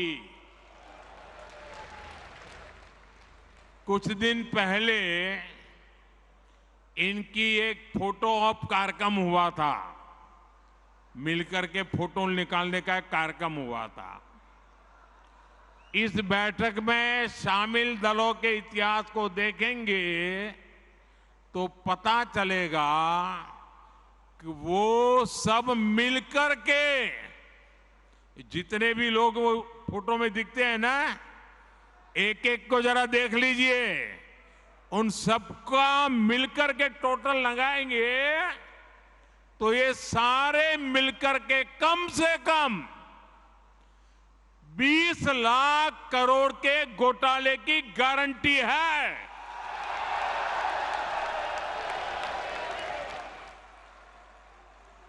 और कांग्रेस का घोटाला ही अकेले लाखों करोड़ों का है।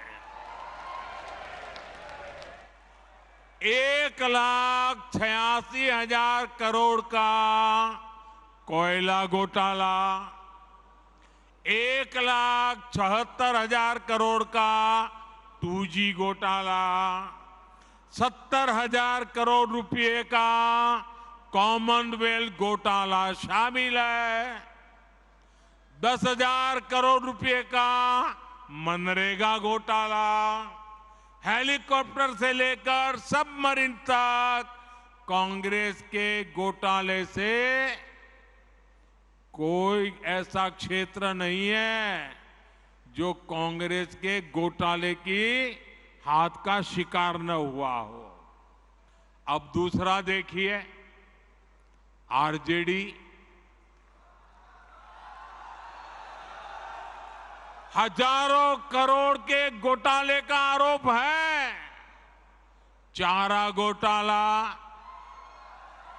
अलकतरा घोटाला, पशुपालन शेड घोटाला, बाढ़ राहत घोटाला। आरजेडी के घोटालों की इतनी लंबी सूची है, अदालतें भी थक गई, एक के बाद एक सजा घोषित करती चली जा रही है।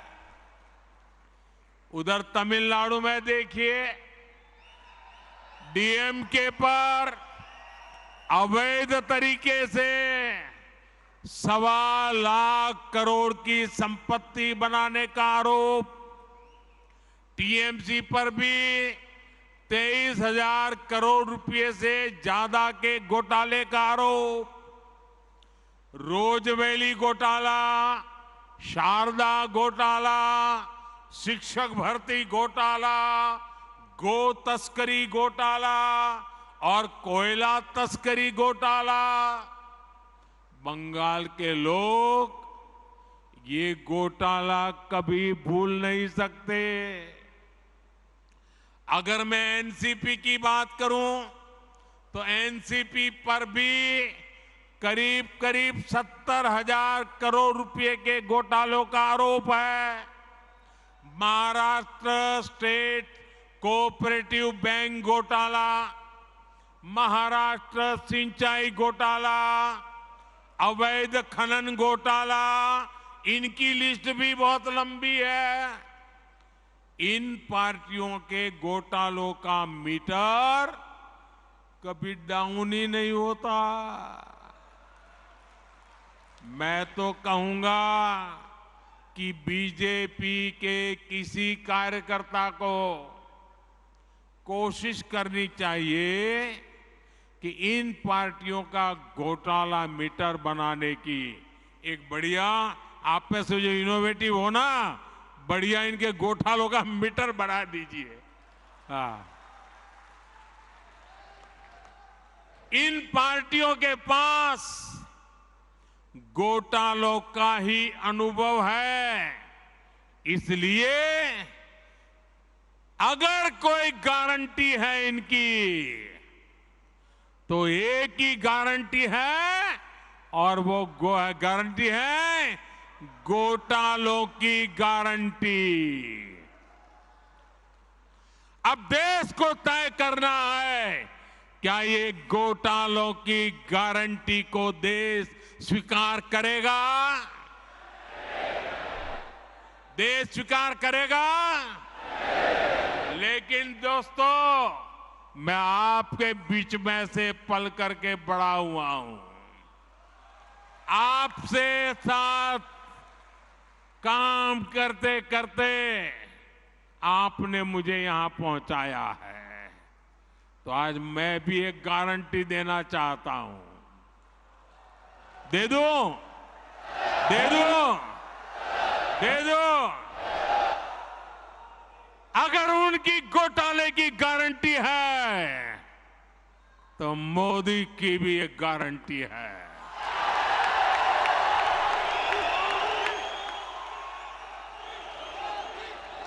और मेरी गारंटी है, हर घोटालेबाज पर कार्रवाई की गारंटी।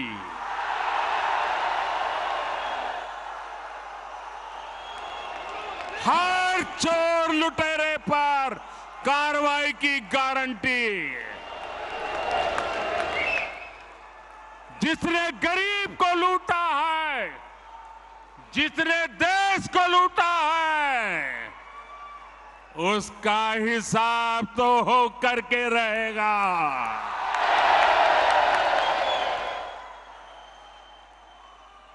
आज जब कानून का डंडा चल रहा है, जब जेल की सलाखें सामने दिख रही है, तब जाकर के ये जुगलबंदी हो रही है।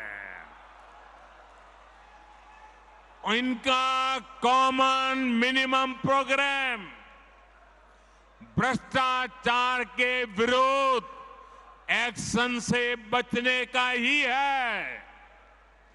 भाजपा के बूथ स्तर के कार्यकर्ता इस बात को गांव-गांव तक पहुंचाएंगे तो लोगों को इनकी वास्तविकता का पता चल ही जाएगा। लोग स्वयं जागरूक है, वो देख रहे हैं इस विपक्षी एकता की कोशिश के पीछे सभी दलों की क्या मंशा है। उन दलों की असली पहचान 20 लाख करोड़ रुपए के घोटाले की गारंटी है। यही उनका इतिहास है। आप देखिए कि गांव में कोई अपराधी जब अपनी जेल में सजा काटकर गांव में आता है तो उसे लेकर क्या रवैया रहता है। वो लोग उसके पास जाते हैं और उससे जानने की उत्कंठा रहती है कि जेल कैसी होती है। जिनको खुद जेलने का डर होता है, अब पटना से बढ़िया जगह क्या हो सकती है। और आज हम देख रहे हैं कि कई लोग जो जमानत पर चल रहे हैं, जो घोटालों के आरोपी हैं, जिनके ऊपर भ्रष्टाचार के आरोप है, ऐसे लोग उन लोगों से जाकर मिल रहे हैं जो सजा काट रहे हैं या जेल में से अनुभव लेकर के आए हैं। ये इस तरह एक दूसरे को बचाने में उसकी कोशिश कर रहे हैं। ये देश के लोगों को समझना है और देश के लोग हमसे भी ज्यादा इन बातों को भली भांति समझते हैं। साथियों, कोई गरीब ये नहीं चाहता कि उसके बच्चों के नसीब में भी गरीबी रहे। हमें लोगों को ये बताना होगा कि उन्होंने अपने बच्चों का भविष्य सुधारने के लिए जिनको वोट दिया उसका क्या परिणाम हुआ। परिवार के नाम पर वोट मांगने वालों ने अपने परिवार का भला किया।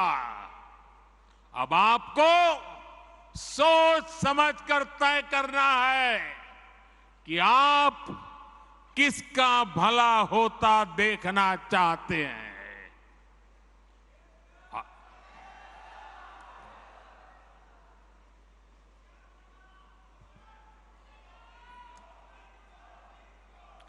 आपको गांधी परिवार के बेटे बेटी का विकास करना हो तो फिर कांग्रेस को वोट दीजिए।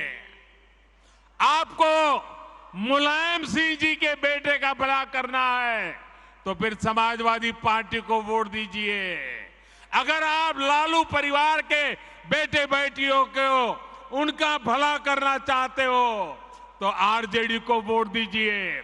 आपको शरद पवार जी की बेटी का भला करना हो तो आप एनसीपी को वोट दीजिए। आपको अब्दुल्ला परिवार के बेटे का भला करना हो तो आप नेशनल कॉन्फ्रेंस को वोट दीजिए। आपको करुणानिधि जी के बेटे बेटियों पोते पोतियों का भला करना हो तो डीएमके को वोट दीजिए। आपको के चंद्रशेखर राव की बेटी का भला करना हो तो आप बीआरएस को वोट दीजिए। लेकिन मेरी बात ध्यान से सुनिएगा। मेरे देशवासियों, मेरी बात ध्यान से सुनिएगा।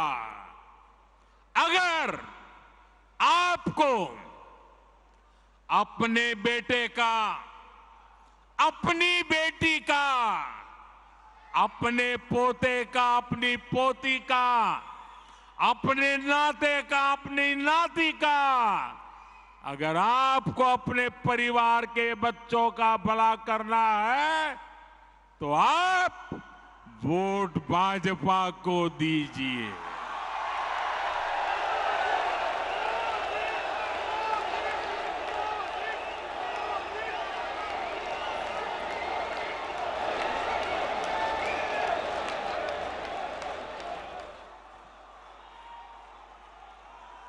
क्षमा करना दोस्तों, मेरा जवाब जरा लंबा हो गया, लेकिन और एक सवाल पर हम चलते हैं आगे। कौन सवाल है अब? अगला प्रश्न सभागृह में राजस्थान राज्य से पधारे कार्यकर्ता श्री रचित कछवा। सादर वंदे विश्व नायक जी।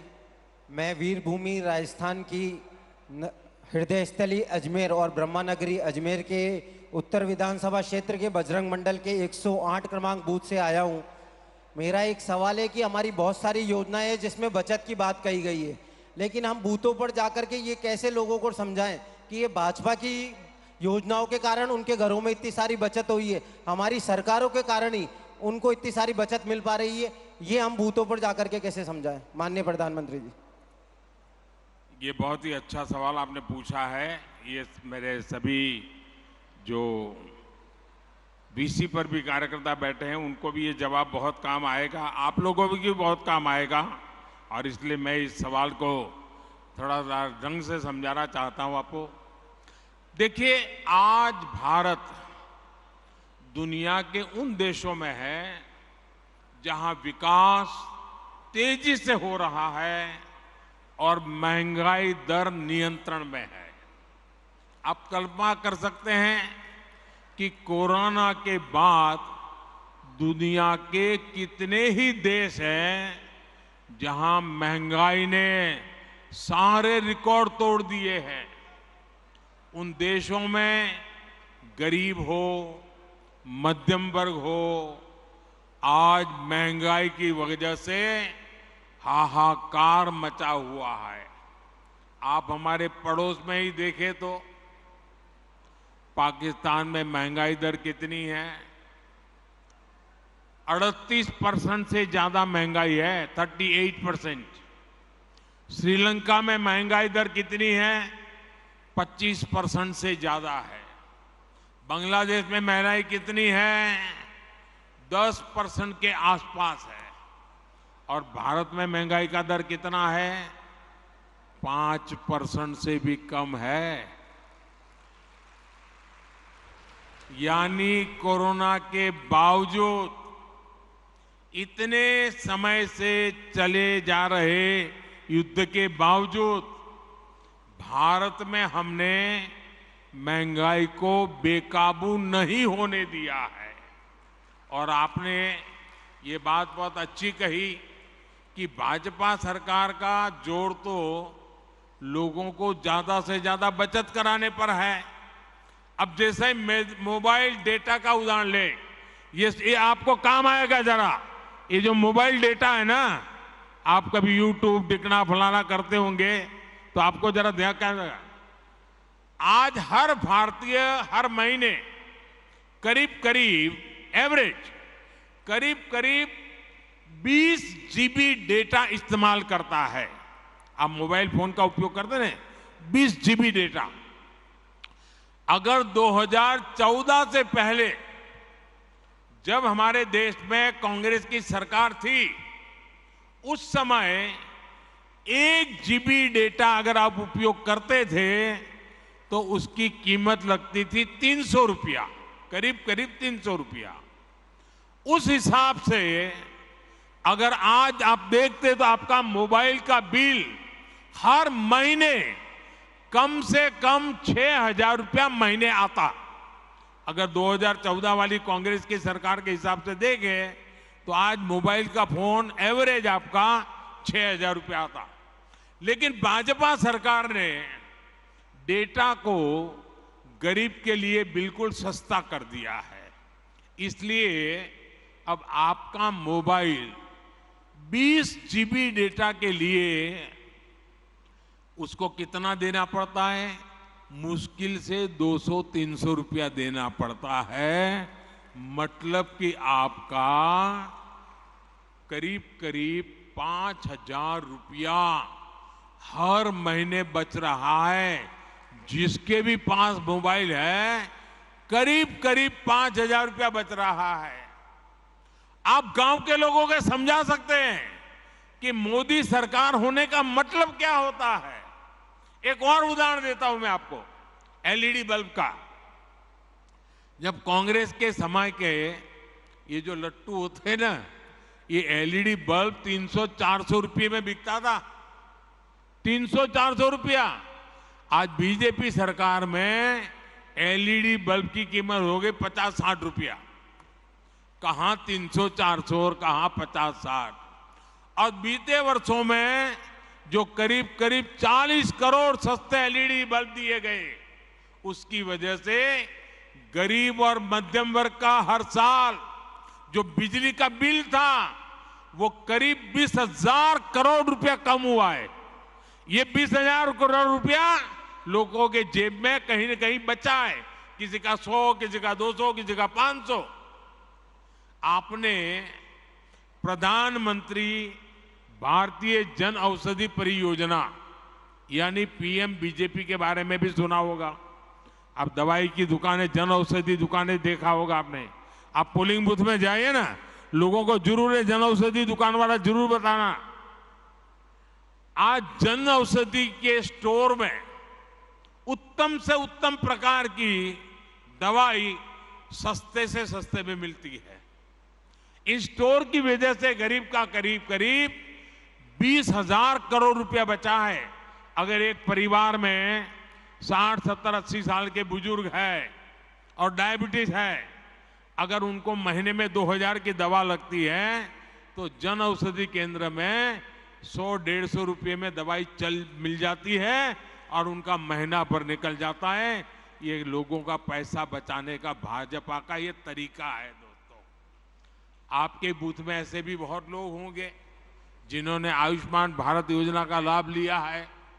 आयुष्मान भारत योजना से गरीबों को अस्पताल में 5 लाख रुपए तक के मुफ्त इलाज की सुविधा मिलती है।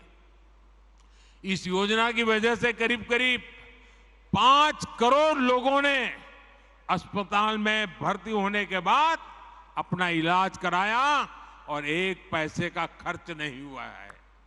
अगर आयुष्मान भारत योजना नहीं होती तो इन गरीबों को अपने इलाज में 80,000 करोड़ रुपए से ज्यादा खर्च करना पड़ता। अभी 80,000 करोड़ बचा कि नहीं बचा? ये गरीब का भला हुआ कि नहीं हुआ? ये मध्यम वर्ग के परिवार का भला हुआ कि नहीं हुआ? साथियों, गरीबों की सेवा का ये भाव, गरीब की जेब की चिंता, भाजपा हर पल उनकी मदद में खड़ा रहता है और यही भाजपा की पहचान है। लेकिन विपक्ष की पार्टियां कैसे गरीब और मध्यम वर्ग की जेब काट रही हैं, ये भी देश के लोगों को बताना चाहता हूं। ये विपक्षी लोग पेट्रोल की कीमतों पर बहुत हाय तौबा मचाते थे। देश के लोगों को राहत देने के लिए केंद्र सरकार ने 2 साल में 2 बार एक्साइज ड्यूटी कम की है। लेकिन ज्यादातर राज्यों में जहां बीजेपी सरकार नहीं है, वहां इन राजनीतिक दलों ने इस कटौती का लाभ जनता में ट्रांसफर नहीं किया है। इन राज्यों ने अपने स्टेट का वेट बढ़ाकर जनता से वसूली का अभियान चालू रखा है। आज यूपी, गुजरात, हरियाणा, उत्तराखंड, जहां भाजपा सरकार है ना, वहां पेट्रोल की कीमत 100 रुपये से कम है। लेकिन बिहार में पेट्रोल 107 रुपया, राजस्थान में 108, तेलंगाना में 109, केरला में 110। क्यों भाई? इन राज्यों में जिन दलों की सरकारें हैं वो जनता के साथ, गरीब और मध्यम वर्ग के साथ विश्वासघात कर रहे हैं। साथियों, इन राज्यों के बूथ कार्यकर्ताओं को ये सच्चाई अपने बूथ के लोगों के सामने बार बार उजागर करनी चाहिए। पेट्रोल स्टेशन पे जाके खड़े होकर पर्चे बांटने चाहिए। देखिए, गुजरात में इतने में मिलता है, यूपी में इतने में मिलता है, भाजपा राज्य में इतने में मिलता है, ये केरल में इतने में मिलता है, तेलंगाना में इतने में मिलता है, बिहार में इतने में मिलता है। तो लोग चौंक जाएंगे क्या हो रहा है। और इसलिए चीजों की जानकारियों के साथ आप जितना बताएंगे उतनी आपकी सच्चाई पर लोगों का विश्वास बढ़ेगा। भाइयों, आइए एक और सवाल के लिए आगे बढ़ते हैं।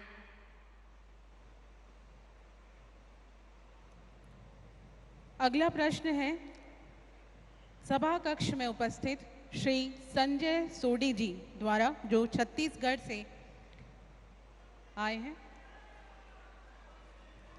हाँ, बोलिए।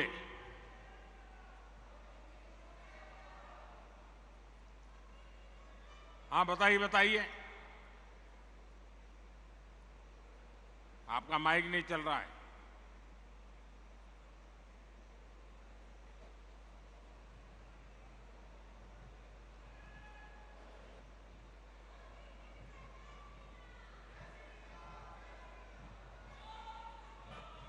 भारत माता की,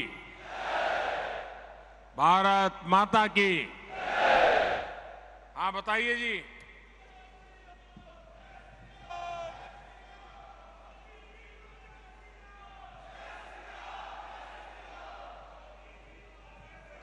जय श्री राम।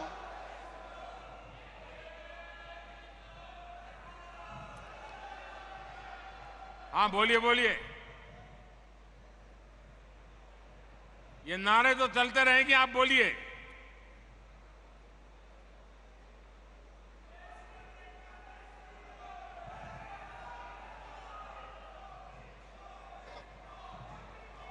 आप शांत रहिए, उनकी आवाज आ रही है, जरा शांत रहिए। हाँ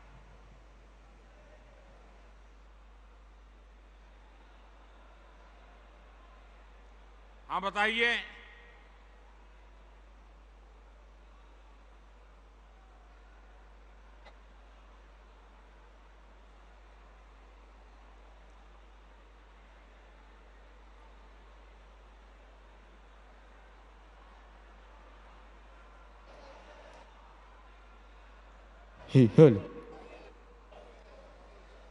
हाँ हाँ सुनाई दे रहा है, बताइए क्या हो रहा है। हाँ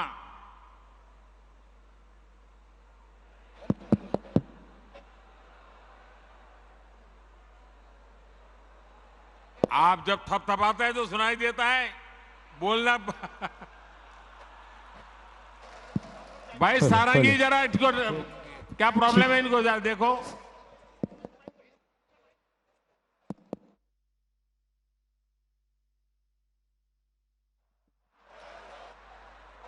माइक। माननीय प्रधानमंत्री जी,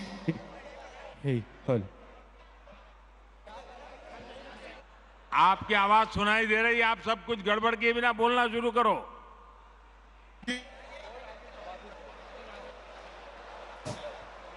हेलो माननीय प्रधानमंत्री जी,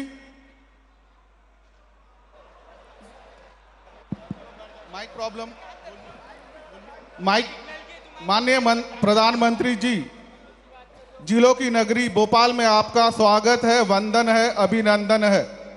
मैं छत्तीसगढ़ की पावन धरा से आपको मेरी ओर से हाथ जोड़ के जय जोहार, सेवा जोहार करता हूं। मैं संजय सोडी, शक्ति केंद्र क्रमांक 1 सुकमा का प्रभारी हूं। मैं छत्तीसगढ़ के अंतिम छोर सुकमा जिला का निवासी हूं, जिसको आप सब नक्सलगढ़ के रूप में जानते हैं। मैं दक्षिण बस्तर के उन आदिवासी भाइयों के विषय में, वहाँ के अन्य समाज के जो किसान हैं उनके विषय में कहना चाहता हूँ। उनके पास उपजाऊ जमीन होने के बावजूद आज वो पिछड़े हैं। तो मेरा सवाल है आज पूरे भारत देश के किसानों की तरफ से, सम्माननीय प्रधानमंत्री जी, किसानों के हित में एक अप्रोच कांग्रेस की सरकार में रही और एक अप्रोच भारतीय जनता पार्टी की सरकार में हम देख रहे हैं।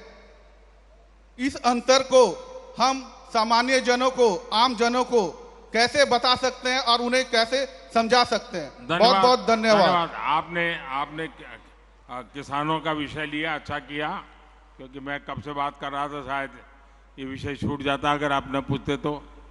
देखिए, आज जरा पहले का अनुभव याद कीजिए, किसानों के साथ क्या होता था।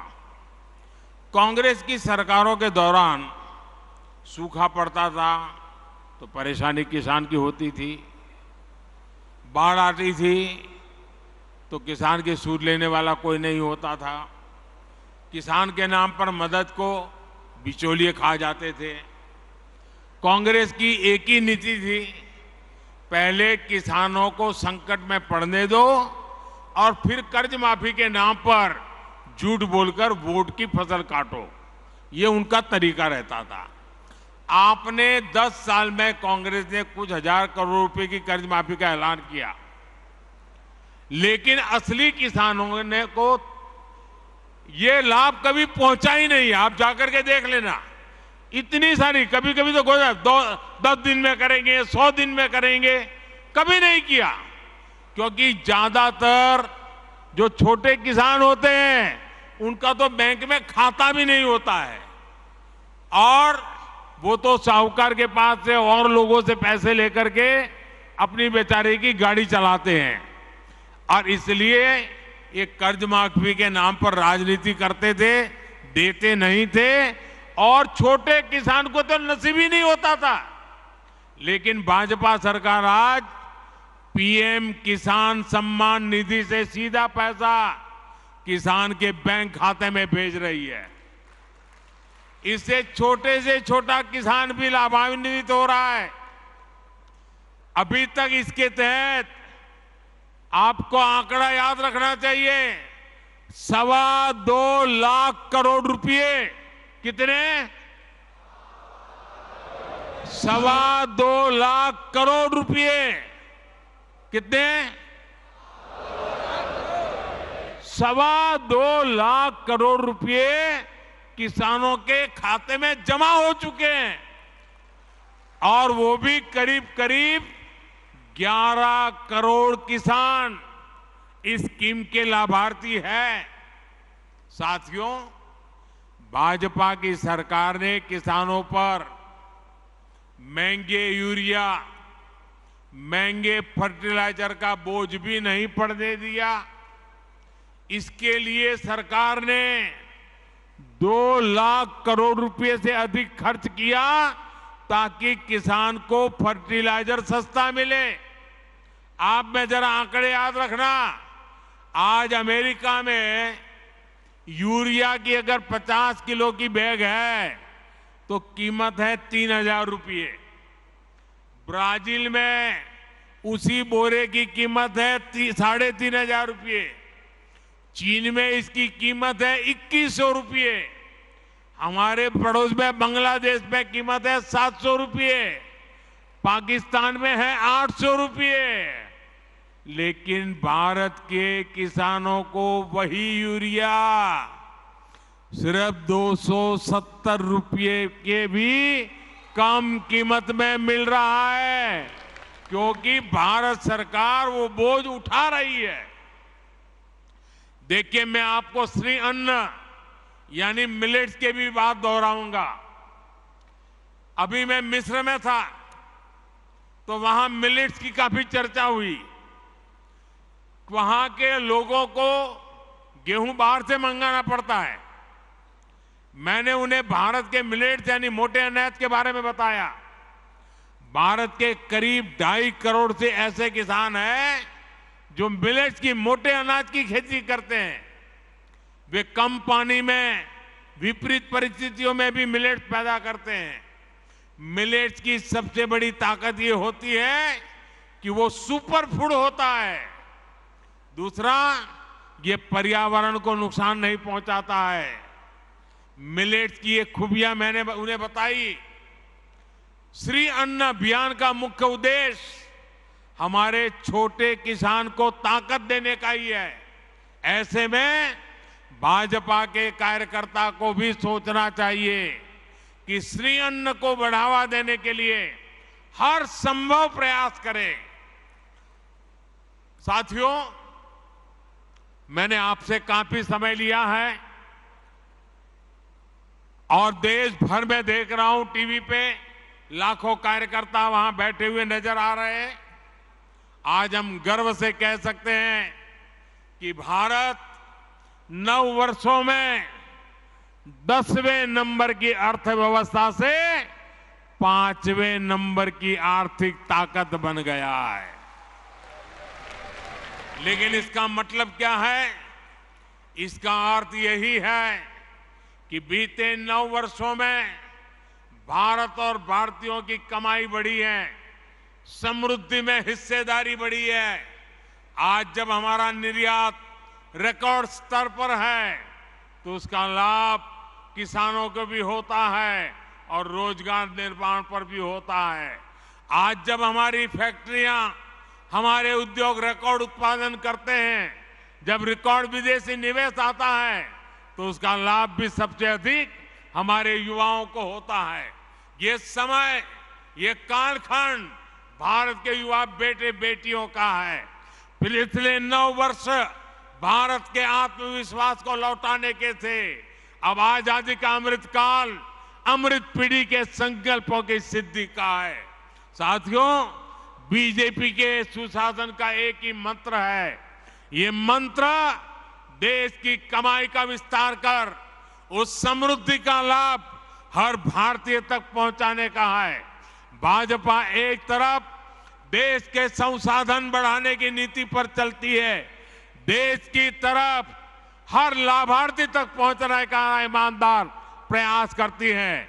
इसलिए पिछले 9 वर्षों में देश में लाभार्थियों का एक बड़ा वर्ग तैयार हुआ है। जो पहले वंचित था उसे अब वरीयता मिल रही है। यही तो सच्चा सामाजिक न्याय है, जिसकी कामना पूज्य बापू से लेकर डॉक्टर अंबेडकर और लोहिया जी तक हर महापुरुष ने की थी। हमें इसी रास्ते पर आगे बढ़ना है और हमें बीजेपी का कार्यकर्ता होने के नाते एक और बात को ध्यान रखना है। सीट चाहे कोई भी हो, उम्मीदवार चाहे कोई भी हो, हमारा उम्मीदवार एक ही है। हमारा उम्मीदवार एक ही है और वो उम्मीदवार है कमल। कमल ही हमारा उम्मीदवार है। हमें हर घर कमल से बड़ा कुछ नहीं है। हमारे लिए कमल ही सब कुछ है। जनता को ये भी लगे कि जहां कमल है वहीं पर उसकी समस्याओं का समाधान है। इसलिए हमें कमल के निशान के साथ अपनी पहचान बढ़ानी है। हमें गर्व से कमल के निशान को अपने सीने पर लेकर चलना है।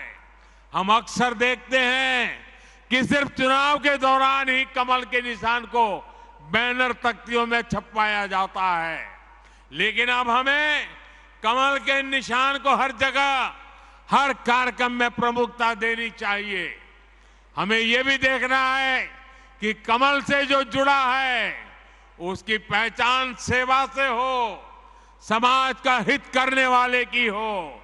आज जो यहां से 2500 से ज्यादा कार्यकर्ता हमारे विस्तारक अलग अलग राज्यों में जा रहे हैं, उन्हें भी इसी का विशेष ध्यान रखना है।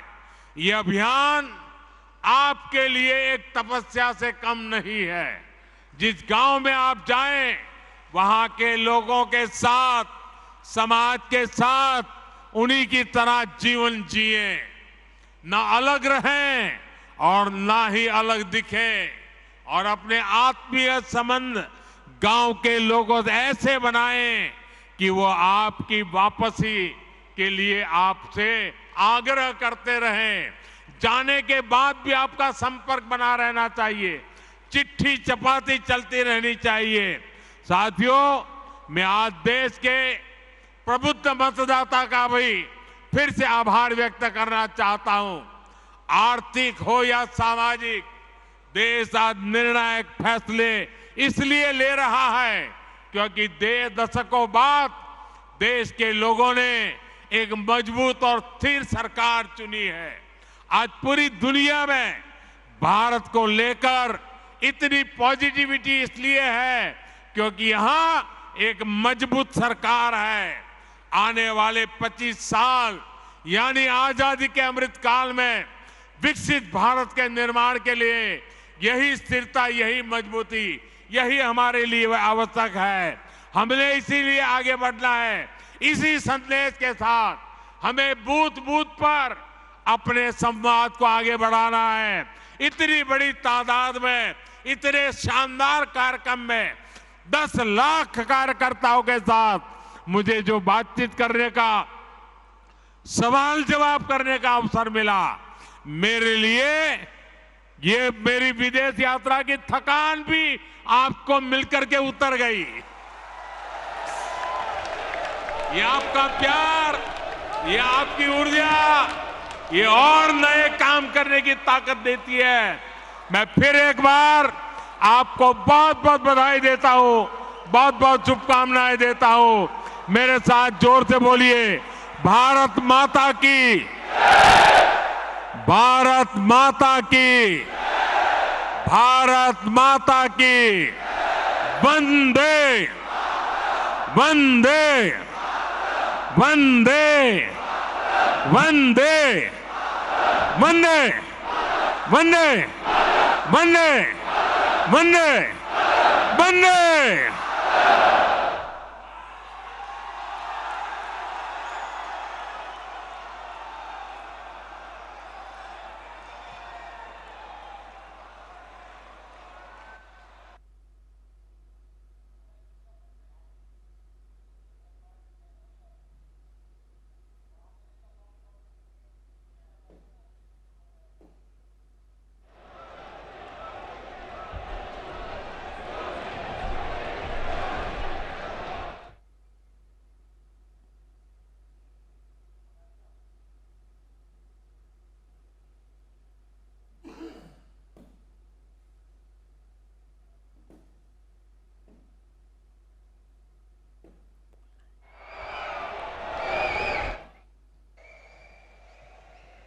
सभी अपने स्थान पर बैठ जाइए।